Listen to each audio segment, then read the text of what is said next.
יודעים שחיכיתם בזה מלא, מבחן הסופגניה של מיקי שמו, אנחנו הולכים להגיד את כל האמת ורק את האמת. קנינו גם מיוחדות, גם פשוטות, ננסה הכל. עם מה נתחיל? המקופלת. מקופלת, וואו. נכון? היה מקופלת.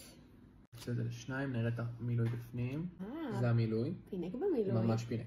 אל תגידו לי אמן. ברוך אתה אדוני אלוהינו מלך העולם בורא עולם ומזונות. אמן. תראי את זה. אמן. הייתי בטוח שזה ממש ממש מתוק, וואלה לא. אבל זה לא כזה מתוק. זה טעים. ממש, יש לזה ממש טעם של מקופלת. נוטלה קצת, לא? יש פה נוטלה בוודאות. זה לא כזה מתוק. זהו. שזה לדעתי קלאסי כזה? הקלאסי. זה הפררו. וואו. אתם רואים? זה לא שוקולד, זה משהו אחר. בטוב בהריונה. וואו. וואו. וואו. תקשיב מה הוא עשה פה. אני אוהבת גם את המעבר בטקסטורות, כאילו יש גם את הרך של הסופגניה, גם קריספי גם למעלה. את זה שנותן את הקריספ, וזה ממש כזה ממש מוסיף. כזה. אני רגע לדרג. מקופלת. המקופלת. 1 מתוך 10. אותי שמת ב7. זאת 8. זאת 8 כי היא יותר מיוחדת קצת. יותר מיוחדת, יותר כאילו הקונטרקט בין הקריספי לבין הרכות לבין המילוי. מדהים. וואו וואו וואו. טעים מאוד.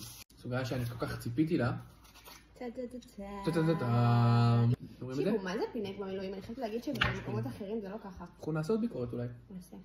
טוב, בוא ניתן את זה. זה עוגה שלי, בוא ניתן.